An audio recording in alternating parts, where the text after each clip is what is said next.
High, সবাই কেমন আছেন? আজকে চলে আসছি প্রতিদিনের মতন ছোট একটি ব্লগ নিয়ে। আজকে চলে যাচ্ছি ফরিদপুর কামাল ভাইয়ের বাসায়।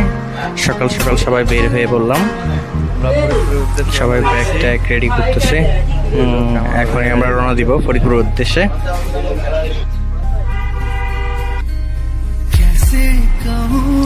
আমরা এখন আছি যাত্রাবাড়ি টোল প্লাজার কাছে।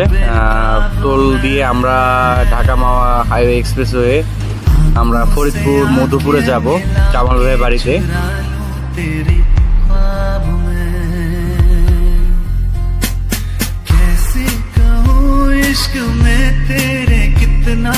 আমাদের মাহবুব ভাই দেখি আমরা এই যে বিপুল গরু হবে না কারণ নিলাম বের করে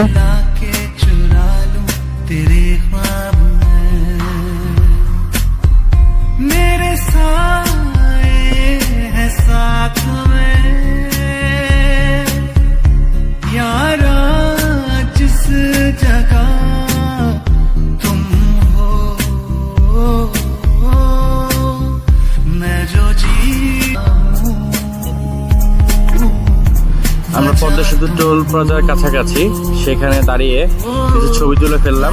তারপর আমরা আবার পদ্মা সেতু টোল দিয়ে পদ্মা সেতু হয়ে আমরা ভাঙা গিয়ে থামবো। ভাঙাতে আমরা সকালে নাস্তাটা করব। নাস্তা করার পর আবার আমরা রওনা দিব। এই আমাদের কামাল ভাই টোল দিচ্ছে।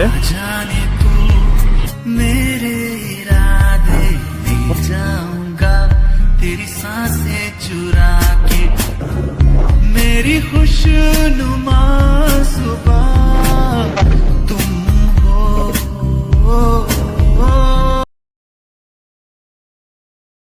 আমার ভাঙার প্রায় কাছাকাছি চলে আসছি। আমরা ভাঙা গিয়ে আমরা এই যে নাস্তা করব এখন।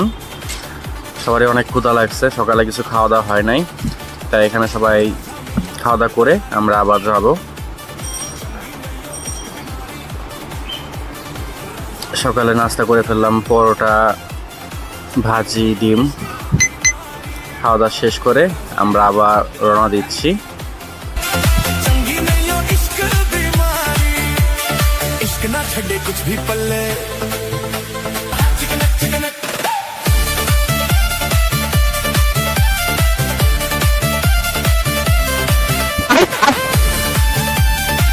জন্য হোটেলে, তারপর এই ফাঁকে দেখি ইব্রাহিম আবার মিষ্টি খাওয়ার জন্য হোটেলে ঢুকছে, মিষ্টির দোকানে ঢুকছে, মিষ্টি খাবে।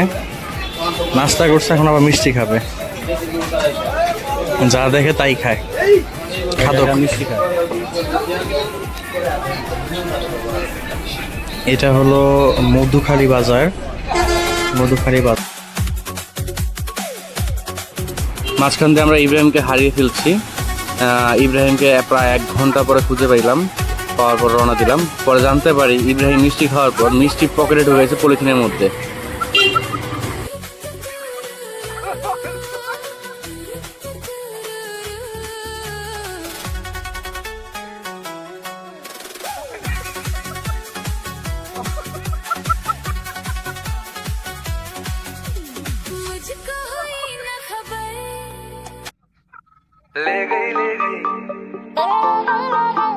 আমরা কামাল ভাইয়ের বাড়ির কাছে চলে আসছি। কিছুক্ষণের মধ্যে কামাল ভাইয়ের বাড়ি পৌঁছে যাব।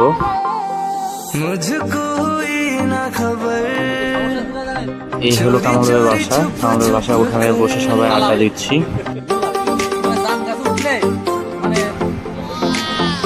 এরই মাঝে আমাদের ছোট ভাবে আমাদের জন্য আম ভর্তা নিয়ে আসলো।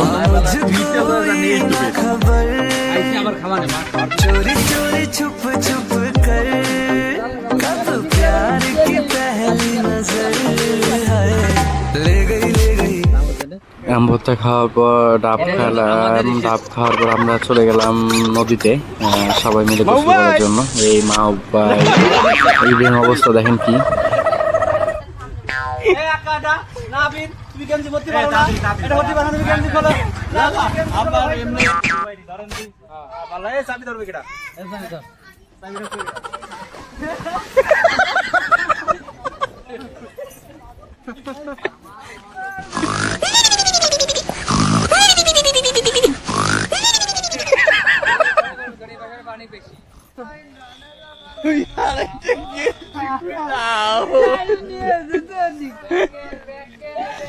রিপন ভাই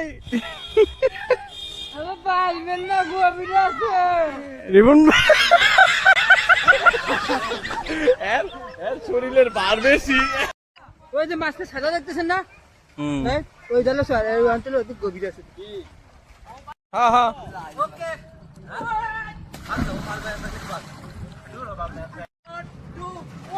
একজন আহারে শৈশব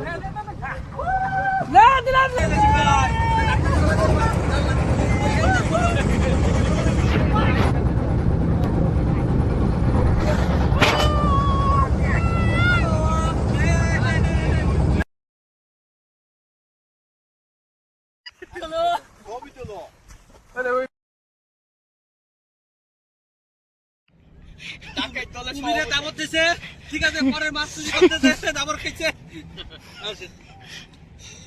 মায়ের যদি খেলে দেয় রে ইব্রাহিম জানিয়া ওই ঘাটে নিবেন আবার